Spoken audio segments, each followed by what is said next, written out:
Ah, vous êtes là. Eh, bougez pas, on a un truc à vous dire, donc restez là. Restez là.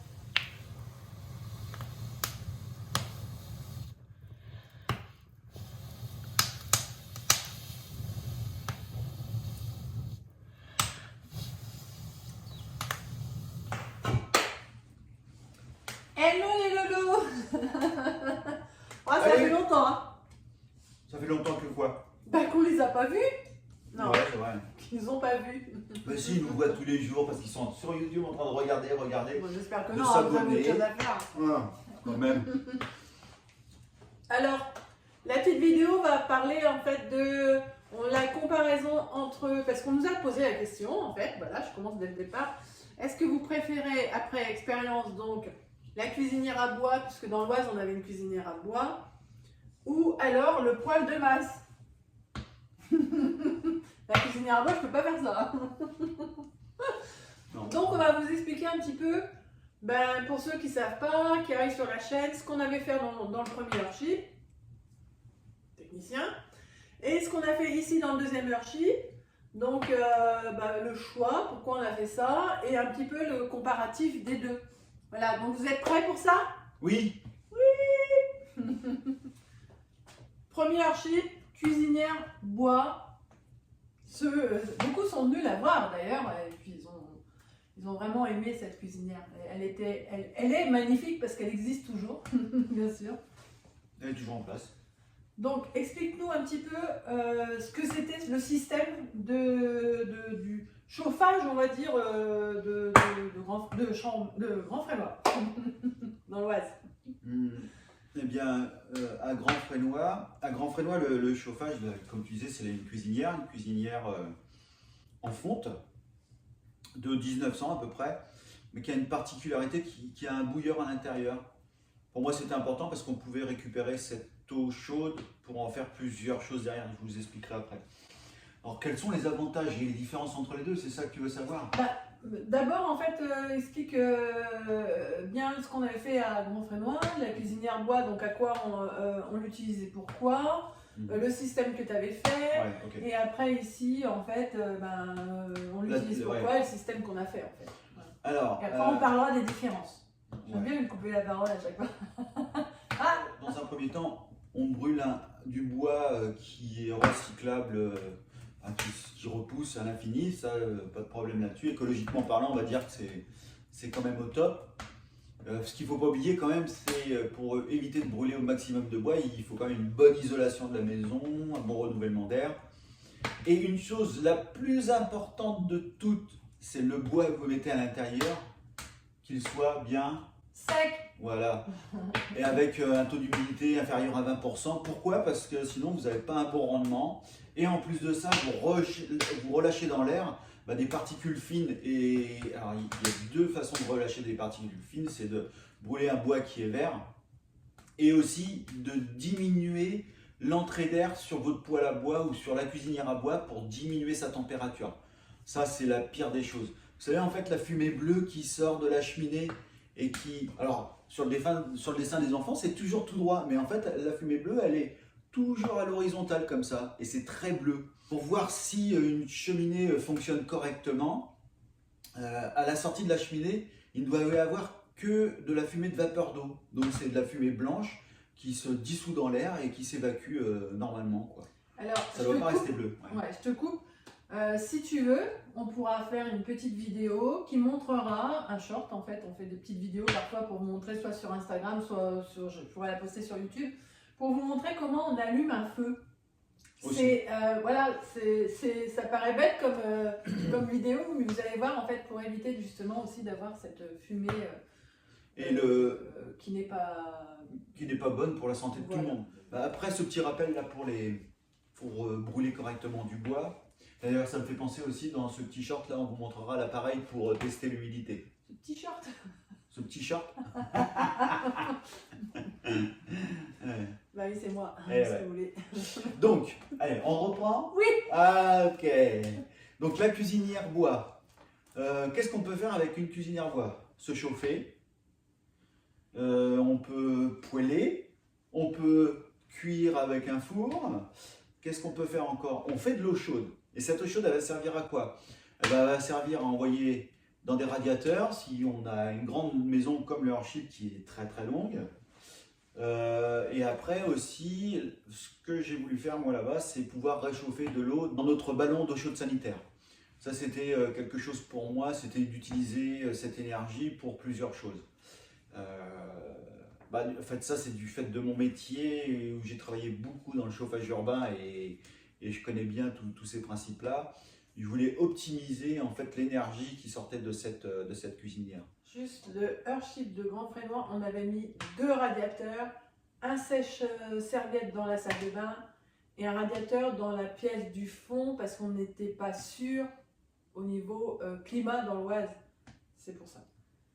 Ouais. Excuse-moi. Oh, ben, de temps en temps, il faut bien que je parle un petit peu quand même. Oui. Maintenant que tu as expliqué le choix de la cuisinière bois donc, dans l'Oise, explique-nous le choix du poêle de masse, pourquoi on a changé. Hein? Voilà quoi. Pourquoi? Bonne question. Tout simplement parce que techniquement, c'est beaucoup plus simple. Alors, pourquoi un poêle de masse? Parce que tout simplement, on voulait une source de chaleur dans notre espace de vie commun, on va dire. Là, on se retrouve ici à mi-chemin entre le salon et la cuisine. Voilà pourquoi. Et puis, comme la cuisinière, eh bien, on peut cuisiner aussi avec ça, hein, parce qu'à l'intérieur du poêle de masse, il y a plusieurs étages.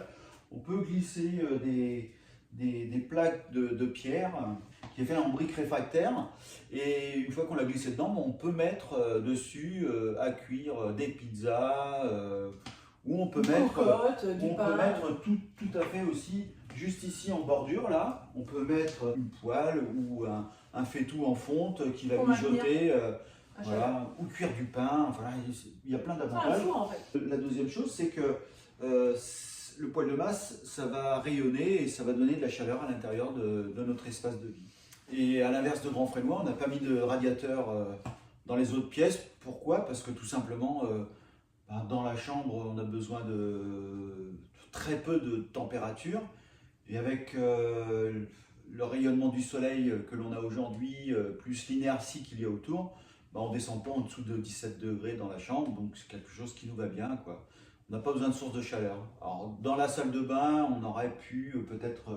C'est nickel, moi je trouve. Bon. Moi qui suis à la base frileuse, ceux qui me connaissent un peu, donc dans le Earthship de Grand Frénois, j'étais pas du tout frileuse parce qu'il y avait ce radiateur sèche-serviette qu'on mettait de temps en temps, mais tellement rarement.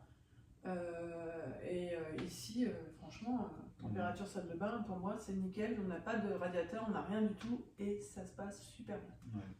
Plus c'est une question d'habitude, quoi. Même s'il fait un peu frais, tu te douches et puis tu arrives dans la pièce de vie où il fait 21, 22 degrés. Après, il y a peut-être quelque chose qui fait aussi la différence, c'est que, enfin la différence non, parce qu'on avait aussi la chaudière, on a la chaudière, le dressing qui est juste derrière, chaudière, dressing et pièce technique, deuxième pièce technique, pour l'eau chaude sanitaire, c'est juste derrière la salle de bain. Alors c'est vrai que l'hiver, quand on veut de l'eau chaude et qu'il n'y a pas de soleil, assez longtemps pour chauffer le ballon, eh bien on allume cette chaudière et c'est vrai que ça diffuse quand même de la chaleur et ça passe dans la salle de bain. Je pense qu'il y a aussi ce phénomène-là. Pareil, en comparaison, Grand Frénois, là, la cuisinière bois, tout simplement on la met dans la cuisine, ça, pas d'endroit autre où la positionner. Que le poêle de masse, ça peut être vu différemment. Là, on l'a mis ici parce que en fait, ça va rayonner partout dans cette pièce qui est assez grande quand même. Mais on peut le mettre aussi dans des endroits stratégiques, on peut le centrer par rapport à la maison. Là, on aurait pu le mettre, par exemple, si on avait voulu vraiment de la chaleur dans la salle de bain, le mettre sur le mur de la cuisine, qui aurait fait cette séparation. Et d'un côté, ça aurait rayonné dans la salle de bain et un petit peu dans la chambre. Et en fait, on a préféré l'avoir vraiment ici. Ouais. Ce qu'il faut penser aussi, c'est qu'il y a 2-3 choses, c'est dans les plans d'origine et à la construction, parce que c'est quand même une maison qui est très étanche.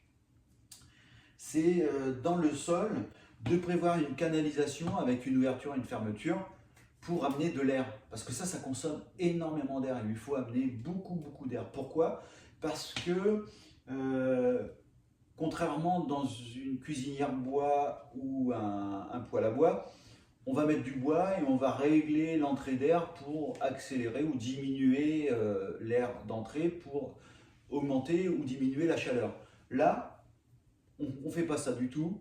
On ouvre en grand et il faut que ça crame un maximum. Il faut qu'il y ait un maximum de calories. Pourquoi? Parce que tout simplement, le deuxième effet, il y a le premier effet de rayonnement qui est ici, mais le deuxième effet, c'est le rayonnement que l'on va avoir grâce à l'inertie des briques réfractaires qui sont ici.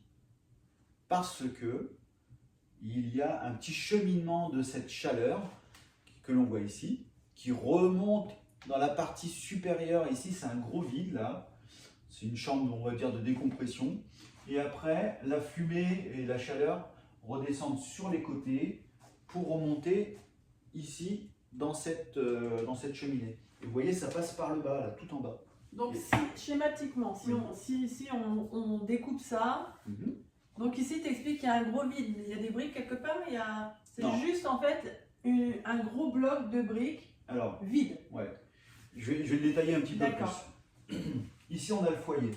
D'accord. Le foyer, lui, il est en briques. Il redescend sur cette partie-là. Avec un vide ici, bien évidemment, pour mettre des bûches. Et les bûches, on ne les met pas comme dans un poêle à bois. On ne les met pas à l'horizontale. Là, on les met à la verticale. Pourquoi aussi, je vous expliquerai. Donc, il y a le foyer qui est en briques réfractaires, avec une petite sortie, parce que là on ne voit pas, mais en profondeur ça fait à peu près 70 cm. Il y a une petite sortie qui fait une quinzaine de centimètres par 30 cm comme ça. Donc on s'imagine le foyer qui est à l'intérieur, le rectangle qui est au-dessus, et ici tout ça c'est vide. C'est vide, il y a juste là les 11 cm de briques réfractaires, et 11 cm de briques réfractaires, pareil dans ce sens-là, c'est-à-dire qu'à l'intérieur c'est tout vide, et la chaleur va arriver à l'intérieur, ça va se déposer sur les briques, puisque obligatoirement, avec le sens de l'air, ça va redescendre sur les côtés, passer sur le dessous, passer dans un petit cheminement qui est derrière et remonter dans la cheminée. Le passage de toutes ces fumées qui sont à grande température fait que ici, je peux poser ma main sur le conduit. Le conduit, les fumées sont à peu près à 100 degrés à l'intérieur, alors qu'un poêle à bois, on a des fumées qui sont en sortie à entre 300 et 400 degrés. Ça veut dire quoi? Ça veut dire qu'on a perdu 200 degrés. C'est 200 degrés qui s'envolent à l'atmosphère. Là, les 200 degrés sont récupérés par toute la matière qui est ici. Et dans les 24 heures qui vont suivre, ça c'est le miracle du poêle de masse. La différence avec un poêle à bois. Le poêle à bois, on va dire dans la demi-heure qui suit, ça commence à chauffer. Ça peut chauffer même très très fort. Que là, on l'a mis il y a combien de temps? Alors, on l'a mis en route il y a une heure, on va dire. Ouais, on l'a mis en route une heure, là on sent pas encore du tout la chaleur. Je vous fais croire. C'est un tout petit peu chaud. Mais ce qu'il faut savoir, c'est que dans 3-4 heures, ici à l'extérieur, ça va être à 60-70 degrés. Et ça pendant 24 heures. Après les 70 degrés, bien évidemment, ça va diminuer au fur et à mesure, parce que ça va réchauffer l'atmosphère et puis au fur et à mesure, la température va descendre. Ça veut dire quoi? Ça veut dire que demain matin, simplement, on remettra en route un feu de bois, si on en a besoin. Tout ça, c'est plein d'informations, c'est génial, mais tu nous parles de comment ça marche, tu nous dis comment c'est à l'intérieur, mais est-ce que toi, où tu as appris ça et est-ce qu'il est possible d'avoir des plans quelque part pour que n'importe qui puisse monter, faire son poêle de masse chez lui en fait. Comment toi tu as appris à faire ça? Comment tu l'as monté? Et est-ce qu'il y a des sources quelque part gratuites qui donnent ces informations-là? Les premières sources que j'ai eues, c'est par des bouquins sur le poêle de masse. Recherche sur internet, bien évidemment. En autoconstruction, il n'y en a pas beaucoup. Mais j'ai trouvé le site qui s'appelle Oxalis. Je vous mets plein de liens en dessous de la vidéo. Et en regardant sur ce site-là, en fait, ils ont un calculateur pour calculer la puissance du poêle. Ils ont aussi des plans qui sont en libre accès sous SketchUp.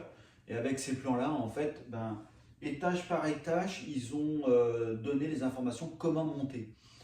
Mais ce qui est important, je pense aussi, c'est quand même d'aller se former avec des personnes qui savent, qui ont la maîtrise. Il y a des petites astuces quand même.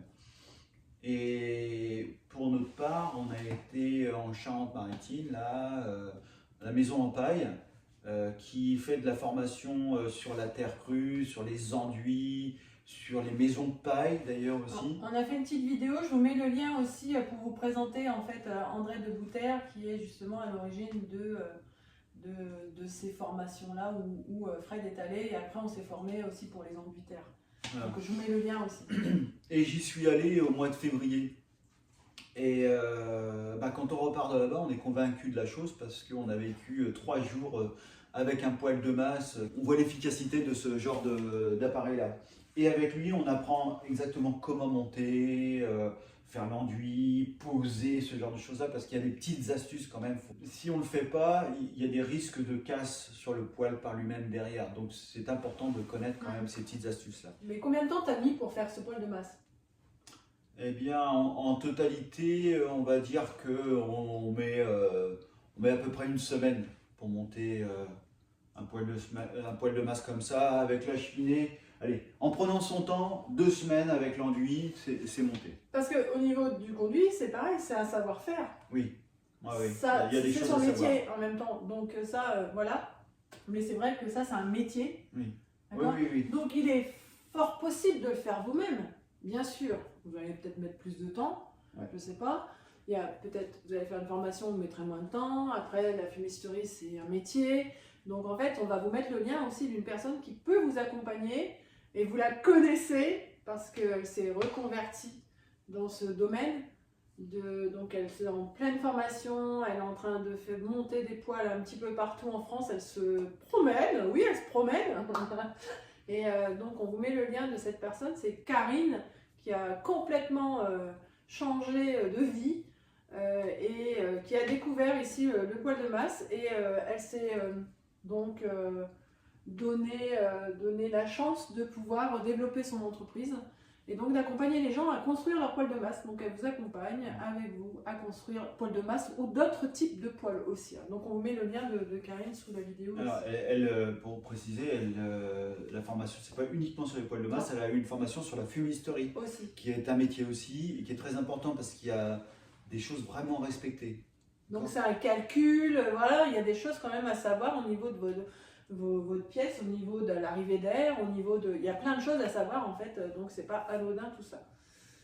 Et si on passait maintenant au comparatif, donc entre la cuisinière bois et le poêle de masse, on vous emmène avec nous, donc pas très loin, d'accord, pour vous expliquer en fait ce qu'on a aimé, ce qu'on n'a pas aimé, ce qu'on referait pas, voilà, les comparatifs en fait tout simplement. C'est ok ?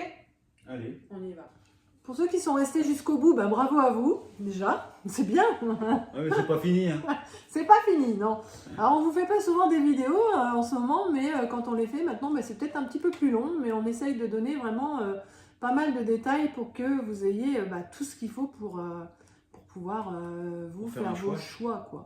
Encore une fois, nous, ce sont nos choix, chacun fait ce qu'il veut, voilà. Mais voilà, on va donner un petit peu nos expériences, comme ça vous permet, vous, de voir un petit peu ce que vous allez faire. Alors, en fait, on va parler de différentes choses. Donc là, c'est comparatif, on est dans le comparatif. Je pense qu'on a à peu près tout dit de la cuisinière bois et puis du poêle de masse. Donc maintenant, ce qu'on va voir, en fait, c'est la réflexion qu'il faut avoir. On va comparer, en fait, entre les deux, la réflexion qu'il faut avoir entre la cuisinière bois et le poêle de masse. On en a parlé un petit peu. Ensuite, on va aussi parler de la différence entre ce qu'il faut avoir comme compétence entre chaque choix. D'accord ? Ensuite, on va parler du coût, de la chaleur aussi, du confort de vie que l'on a avec l'un ou l'autre, ce qu'on préfère aussi. La consommation au niveau du bois, comment ça fonctionne et puis la quantité de bois qu'on a besoin pour faire ça. Et puis il y a l'entretien aussi. L'entretien, et puis on pourra vous dire aussi quelques mots sur l'eau chaude sanitaire aussi par rapport aux deux choix. D'accord ? Alors c'est parti, je vais poser les questions, il va répondre comme d'habitude. Je vous ai énuméré, voilà, c'est quelle réflexion il faut avoir pour avant de concevoir la maison, avant de faire les plans, est-ce qu'il faut une réflexion plus importante pour le poêle de masse, plus importante pour la cuisinière bois? Quel genre de réflexion on peut avoir? Pour moi, c'est une partie coût et technique.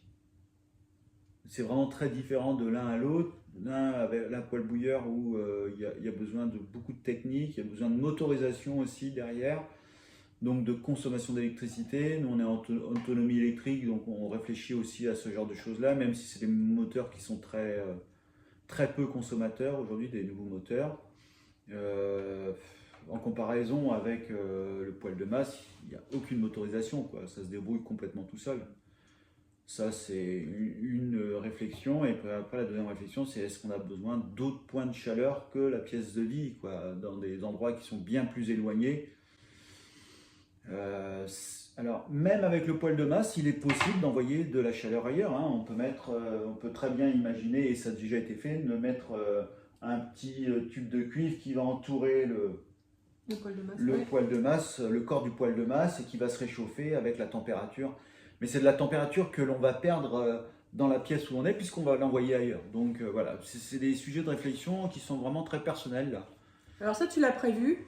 Tu avais prévu de pouvoir mettre un serpentin autour du poêle de masse au cas où les pièces plus loin seraient froides. C'est ça, il y a plusieurs possibilités. C'est soit on peut réchauffer de l'eau chaude sanitaire avec, soit on peut réchauffer, et en l'occurrence c'était notre cas, ce que j'ai prévu 2 petites tuyauteries, le serpentin il n'est pas en place, qui va juste à côté de la VMI, et j'aurais mis un petit échangeur air-eau, c'est-à-dire que l'eau chaude passe à l'intérieur, l'air qui vient du puits canadien, qui arrive à peu près à une température de 15 degrés à l'intérieur de la maison, aurait été réchauffé par cette eau qui passe à 70 degrés à l'intérieur, et par le fait des bouches de ventilation qui sont à différents endroits de la maison, ça peut réchauffer aussi d'autres pièces qui sont un peu plus éloignées. Aujourd'hui, ce n'est pas fait. Non, parce qu'on a voulu d'abord tester un hiver pour voir. Voilà, deuxième hiver, pas sûr qu'on le fasse. Mais bon, les tuyauteries sont en place. C'est le deuxième hiver. Wow. Les tuyauteries sont en place, c'est possible demain de le faire, quoi. Il faut avoir, en fait, est-ce qu'il y a une différence de compétences à avoir? Est-ce que tout le monde est à même de faire soit l'installation d'une cuisinière bois, l'installation d'un poêle de masse? Est-ce qu'il y a des compétences à avoir? On en a parlé un petit peu, bien sûr, mais voilà, on va voir un petit peu la différence quand même. Les différences sont très très importantes. Autant là, des compétences en maçonnerie, je dirais, en se faisant aider pour la fumisterie par quelqu'un qui sait bien faire, on s'en sort facilement. Techniquement, c'est facile. Par contre, la cuisinière bois avec un bouilleur et tout le système qui est derrière, il faut vraiment que ça soit calculé. Vous allez me dire aussi, la puissance du poêle, elle doit être calculée, mais c'est quand même... Enfin, pour toi, c'est plus simple de faire ça que la Pour moi, c'est beaucoup plus simple que de l'autre côté pour vraiment des compétences techniques. Et de l'autre côté, sur la partie de grand frénois, la cuisinière bois avec le bouilleur, si on fait mal les choses, ça peut porter des conséquences quand même très importantes, quoi. Il peut y avoir des risques d'explosion, ce genre de choses-là. Donc, il y a des choses sécuritaires vraiment à savoir là-dessus qu'il faut pas se louper. Là, pour moi, c'est plus simple. Franchement, je préfère. Ouais, J'adore le look de la cuisinière bois. Elle était absolument magnifique et franchement, ça m'a... Ça a été un de nos critères de choix. Là, on va parler donc de l'eau chaude sanitaire. Donc avec la cuisinière bois, on avait le bouilleur et on pouvait faire l'eau chaude sanitaire. Mais avec le poêle de masse, est-ce qu'on peut? On peut en faire aussi. On peut en faire aussi. En fait, il y a la possibilité de mettre soit un serpentin autour du corps, soit un serpentin à la sortie de la cheminée ici, pour récupérer des calories et les envoyer directement dans notre ballon d'eau chaude sanitaire. Mais ça nécessite qu'il y ait un serpentin à l'intérieur pour réchauffer l'eau chaude sanitaire. Donc ça, c'est à prévoir bien sûr avant. Ouais. Donc, ok. Donc nous, on n'a pas choisi ça, de chauffer notre eau avec le poêle de masse. On a choisi une chaudière à bois et solaire, dont on pourra vous parler une autre fois, par exemple, parce que là, c'est pas le sujet. Ouais, ce qu'il faut savoir, c'est qu'il y a aussi un ballon d'eau chaude sanitaire, quand il est équipé de plusieurs serpentins, ça coûte beaucoup plus cher que on va dire le standard des ballons sanitaires où il n'y a pas de serpentin à l'intérieur. Donc plus on va prendre de technicité, plus ça va coûter cher. Quelle transition, parce que là on va parler du coût. Le prochain point c'est le coût, mais non, je vous le dirai à la fin en fait. On parlera du coût après. Donc restez jusqu'au bout de la vidéo. Donc la chaleur, la différence de chaleur justement entre les deux, on en a parlé aussi un petit peu, mais on va faire un petit récap là. Eh ben, on va pas parler des deux, on va parler des trois, moi j'aimerais bien. Bah, C'est-à-dire de trois, c'est-à-dire d'un poêle à bois traditionnel dans lequel on met notre bois, du poêle de masse et de la cuisinière. Bah, bon, pour prendre le poêle à bois, tout simplement, on met du bois dedans, on réchauffe de l'air et on réchauffe aussi de l'humidité qui est dans l'air. Ça veut dire quoi? Ça veut dire que tout autour, on est enveloppé, vous savez, il y a une humidité relative dans la maison. Cette humidité, elle est réchauffée. Ce qui se passe, c'est qu'elle monte. Normalement, hein, on va dire que c'est comme l'évaporation d'eau, ça se soulève et ça se refroidit en l'air. Et derrière notre dos, en fait, le poêle de masse, en imaginant qu'il soit devant, derrière notre dos, ça s'est refroidi, donc ça redescend. On a un courant d'air qui est constant dans la maison. Voilà. Et ce courant d'air, il est froid quand il revient derrière. Donc c'est pour ça que souvent on a chaud devant le poêle. Le poêle à bois et que derrière c'est un peu les grille-pains électriques qui réchauffent de l'air, l'air monte, ça redescend, ça refroidit. Là il y a deux principes de fonctionnement, il y a la convection et il y a aussi le rayonnement hein, sur un poêle à bois. Le rayonnement c'est celui qu'on reçoit directement, ça ce sont des infrarouges, ça c'est la meilleure façon de se chauffer et la meilleure façon de chauffer un environnement. La cuisinière à bois c'est un peu comme le poêle à bois mais ça dure plus longtemps parce que c'est une grosse masse qui est en fonte. Elle va accumuler des calories et elle va mettre beaucoup plus de temps à les restituer qu'un poêle à bois traditionnel qui est souvent en tôle avec une vitre devant et puis un conduit de cheminée. Et la cuisinière, comme le poêle à bois, les fumées s'en vont à 300-400 degrés vers l'extérieur. Et comme vous l'avez vu sur le poêle de masse, pour faire vraiment la différence, c'est que les fumées sortent à une centaine de degrés. Alors il y a beaucoup d'avantages aussi là-dessus, hein, c'est que le bois est brûlé vraiment à très très haute température. Il y a très peu de résidus, il y a une fine couche de cendre qui est à l'intérieur.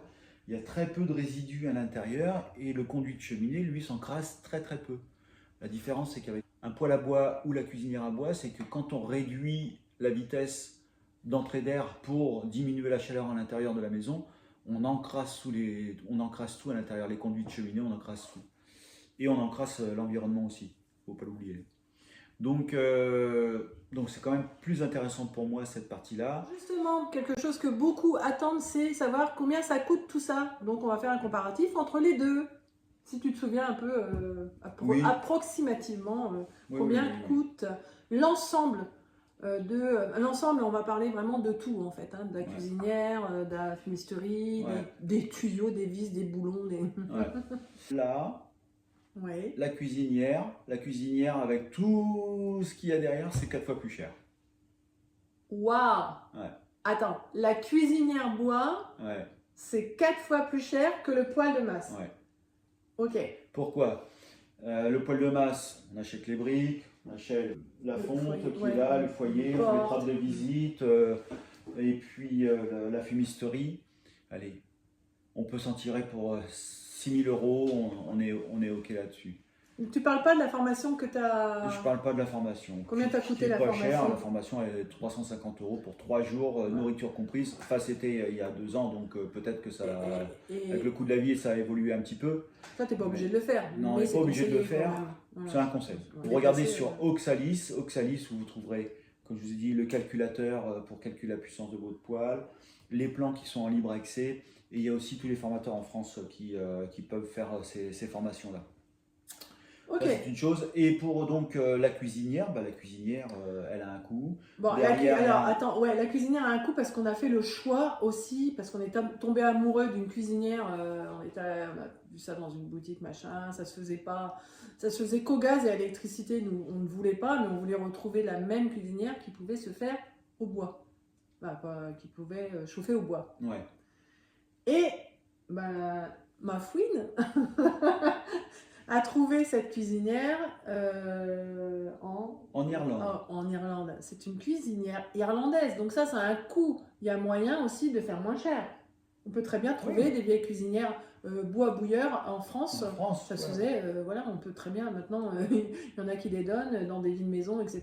Donc ça, c'est un coût en moins aussi que vous pouvez avoir. Bien sûr. D'accord. Parce que la cuisinière bois, comme nous, on l'a voulu, en fait, c'est un Irlandais qui récupère les vieilles cuisinières et qui les refait à neuf, et tu choisis ce que tu veux, en fait, la couleur, enfin voilà. Ouais, c'est après, une belle tu pièce te dis, émaillée, c'est vraiment très très joli. Ouais. Donc ça, c'est vraiment quelque chose qui coûte, mais qu'on peut déduire, en fait. Donc ça a coûté la cuisinière par elle-même. Par elle-même, je crois 6 000 euros. Ça, c'est le prix du poil de masse, en fait. Et après, derrière la cuisinière, il y a des motorisations, de la sécurité, un ballon tampon, de la tuyauterie pour mettre les radiateurs, les patatis, les Si patatas, on en met, un peu pareil. d'électricité aussi. Ben voilà, c'est un coût de 20 000 euros, quoi. Donc l'installation, chauffage, eau chaude sanitaire à Grand Fresnois, c'est 20 000 euros. Là, en fait, c'est du chauffage uniquement, il n'y a pas l'eau chaude sanitaire. Donc, si on veut, on peut aussi comparer le coût en plus avec l'eau chaude sanitaire. Bah, si Donc, on rajoute l'eau chaude sanitaire dessus, c'est, on va dire, une petite motorisation et c'est 1 000 euros de plus. Mais c'est le ballon qui coûte le plus cher. Donc, en je fait, sais pas le prix. voilà, là, c'est 7 000, 8 000 euros avec l'eau chaude sanitaire, si on parle de l'eau chaude sanitaire. Et Grand Fresnois, comme on l'a fait nous, c'est 20 000 euros. C'est ça. Mais ça peut vraiment descendre de beaucoup. Hein. Si tu enlèves déjà 6 000 euros de cuisinière bois, bah déjà c'est énorme. Et faire autrement, après le système. Alors, moi, je le vois autrement aussi. C'est la Ouais. consommation en bois à l'année. Je pense qu'avec la cuisinière bois, on a plus de consommation qu'avec celle-là. En plus. Ouais. Donc tu rajoutes ça en fait en consommation, c'est un coût supplémentaire. Donc notre choix à nous, la cuisinière bois, c'est j'adore l'objet, j'adore ce que ça peut faire. Cuisiner dessus, dedans, enfin voilà, pour ceux qui le font. Et c'est l'ambiance en fait, des souvenirs que tu as, c'est voilà, c'est un bel objet, c'est voilà. C'est plus ça, ouais. Et ouais, c'est plus ça pour moi, mais franchement, moi j'opte pour le poil de masse. Voilà, parce que c'est vraiment différent au niveau de la chaleur. Pareil, l'ambiance aussi, elle est différente. Et toi, donc tu optes pour quoi, toi? Et moi, Et là, on va pas t'entendre, si tu... Moi, j'opte pour le poêle de masse. Tout simplement pourquoi? Parce que c'est un feu par jour. Et moi, je suis un grand fainéant. Donc, ça me va bien. Voilà, et moi aussi, et comme c'est pas moi qui le fais, c'est génial. Voilà. Non, ça m'arrive de le faire parce que j'adore cette... allumer un feu et puis m'occuper de ça, et j'aime bien aussi. Là, on va parler de la consommation. D'accord. Entre les deux, voilà. Alors, consommation, on va dire que le poêle à bois, la cuisinière à bois, c'est à peu près équivalent. Enfin, il y en a un petit peu moins quand même pour la cuisinière à bois parce qu'il y a quand même un rendement qui... Bon, on parle que de la cuisinière et du poêle de masse parce que le poêle de... Ouais. Voilà, Bah, c'est une expérience future. On a l'expérience. Future, passée, pardon. Ouais, bah, on a quand même l'expérience aussi du... Oui, mais là, on compare les deux. D'accord, ok. Donc, voilà. on n'est pas d'accord sur le sujet. Mais Bah ok. non. Donc, cuisinière Vous à êtes d'accord bois. avec moi, c'est quand même bon, voilà. Cuisinière à bois, si on veut réchauffer de l'eau chaude sanitaire, mettre un peu d'eau chaude dans les radiateurs et chauffer ici pour cuisiner cela, c'est toute la journée. Il faut rajouter du bois, rajouter du bois, rajouter du bois. Tandis que là, Alors, ouais, si tu permets, c'est que en fait, nous, alors on cuit pas très très peu en fait. Donc, l'expérience qu'on en a eue de la cuisinière bois, donc dans l'Oise, c'est qu'on avait une consommation d'à peu près 2 stères à l'année et encore même pas. Hein. Donc, c'était vraiment pour chauffer de l'eau chaude sanitaire. Voilà. Et on avait aussi donc une petite relève gaz quand on était un peu feignant et qu'on voulait pas mettre en route. Donc vraiment, c'était vraiment 2 stères, c'est beaucoup. On utilisait 1 stère et demi vraiment à tout casser en fait et 2 bonbonnes de gaz à l'année. Donc voilà pour la consommation vraiment réelle qu'on avait dans l'Oise. Excuse-moi, je t'ai coupé. non, vas-y. Il fallait bien que je le fasse au moins une fois. Dans Vas-y. Tu peux continuer. Non, je t'écoute. Eh bien là, pour la consommation ici, on ne sait pas trop en fait. Hein. On n'a pas trop de retour d'expérience. Ouais. Enfin, je sais pas pour toi, mais... C'est vrai qu'on l'allume un peu plus parce que c'est tellement agréable. C'est vraiment, enfin, je sais pas, moi je trouve que voilà, c'est une atmosphère, ça donne une atmosphère, une ambiance générale en fait. C'est vraiment une. En fait, il n'y a pas que la masse du poêle qui prend. Comme la maison, elle est faite quasiment que de terre. C'est les murs qui prennent. C'est cette chaleur en fait, elle est vraiment euh, prise par l'ensemble de la maison parce qu'il y a tellement de terre que en fait, ça rayonne partout. Enfin, ça rayonne ça. Hein. D'ailleurs, on a oublié d'en parler dans l'autre sujet juste avant. Ah mince, le rayonnement, la chaleur. Ah oui, c'est vrai. Ouais. Ah. J'ai parlé en fait du poêle à bois, de la cuisinière, mais pas du poêle de masse. Alors, pour vous expliquer, le poêle de masse, lui, qu'est-ce qu'il fait? Eh ben, une fois que le bois a brûlé... Puis je reviendrai sur mon truc parce que j'ai pas fini. Une fois que le bois a bien brûlé, a donné toute son énergie à l'intérieur du poêle de masse, qu'est-ce que va faire le poêle de masse? Lui, il va faire du rayonnement tout autour. Donc, dans la maison, ça rayonne. Et c'est du rayonnement infrarouge. Ça rayonne. Et ça, pour moi, c'est le meilleur des chauffages. Là, on commence à le sentir. Là, il commence à rayonner. Ça, c'est vraiment, comme je disais, c'est une ambiance. C'est contrairement à la cuisinière bois, en fait, c'est plus quelque chose des souvenirs que l'on a, en fait, qui va donner cette ambiance un petit peu de, peut-être vous, pas vous, je sais pas, mais moi, en fait, ça me rappelle mes grands-parents, en fait, où quand j'allais chez eux, c'était la cuisinière bois qui était en route. Voilà. Bon, c'était du charbon, mais c'est cette ambiance, en fait, ces souvenirs de ça qui me donnent de la chaleur, en fait. Mais pas comme un poêle de masse qui va me donner une chaleur. Bah là, j'ai le cou dénudé, le dos dénudé, et en fait, j'ai chaud, je suis bien, en fait. Que la cuisinière bois, c'était plus une idée, enfin, je sais pas comment expliquer ça, en fait. Ouais, c'était une ambiance aussi, mais différente, beaucoup différente. Beaucoup différente. Très différente. Très différente en fait, et comme tu dis, il fallait charger tout le temps. Si tu veux de la chaleur tout le temps dans la cuisinière bois, si tu veux chauffer ta pièce, il faut charger tout le temps. Et la différence aussi, c'est que, je te coupe un petit peu, chacun son tour, la différence surtout, c'est que les maisons de nos grands-parents n'étaient pas du tout isolées, non, donc oui, c'était des passoires thermiques, donc il fallait en mettre. La différence avec ça, c'est que 6 kg par jour de bois, eh ben on a de la chaleur pendant 24 heures. Voilà. En fait, tu as un gros fût à l'intérieur. Oui. Tu le remplis debout, comme tu as dit. Tu mets tout le bois debout. Alors le fût, c'est le foyer. Voilà. et en fait, ça, c'est... ça dépend, encore une fois, c'est s'il y a un rayon de soleil ou pas. Hein. Ça, c'est aussi la différence que ça va faire. C'est qu'on allume, on n'allume pas. Vous savez bien qu'avec la zone tampon, dès qu'il y a un rayon de soleil, déjà, on se lève ici, il y a 18 degrés. Quand il fait -5 dehors, pour l'instant, c'est ce qu'on a constaté, 10 degrés dans la serre et 18 dans la maison. Donc, si on veut, c'est une chaleur, enfin, c'est une chaleur, pour moi, c'est une chaleur, 18 degrés. Tu mets des chaussons, des chaussettes, un pull, et puis voilà, il n'y a pas besoin de mettre du chauffage. Mais voilà, on a envie d'un petit confort, on rajoute 2-3 degrés en plus avec ce poêle de masse et on va pouvoir l'allumer tous les 2-3 jours. Ça suffit en fait pour avoir une chaleur qui va diminuer, certes. Encore une fois, un rayon de soleil, il n'y a pas besoin de l'allumer, quoi. C'est le principe du Earthship, ça c'est bien.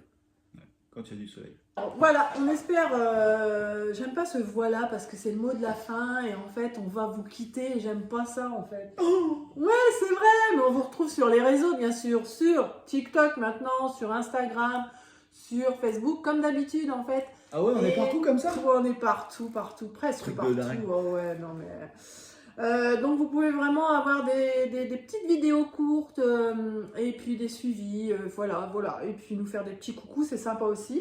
Donc je réponds le plus possible, pas toujours rapidement maintenant, vous savez aussi pourquoi, pour ceux voilà, qui... Et On va vous montrer le mot de la fin, c'est ça. Ouais, d'accord. Attends, on va regarder la température. Vous avez déjà vu quand même un peu la température. Oui, mais là, on va voir, depuis le temps qu'on discute, comment ça va évoluer. Ok, d'accord. Allez, on fait une prise de température. Allez, sinon, on vous fait des gros bisous et à très très bientôt pour une prochaine... Enfin, très bientôt. À bientôt. On verra. À bientôt, mais bientôt. À bientôt sur les réseaux. À bientôt. À bientôt. Mais déjà, un petit pouce et puis Ouais. abonne-toi aussi parce qu'il y aura d'autres vidéos quand même. Hein. Puis toi, abonne-toi, toi. Non, pourquoi? Ouais.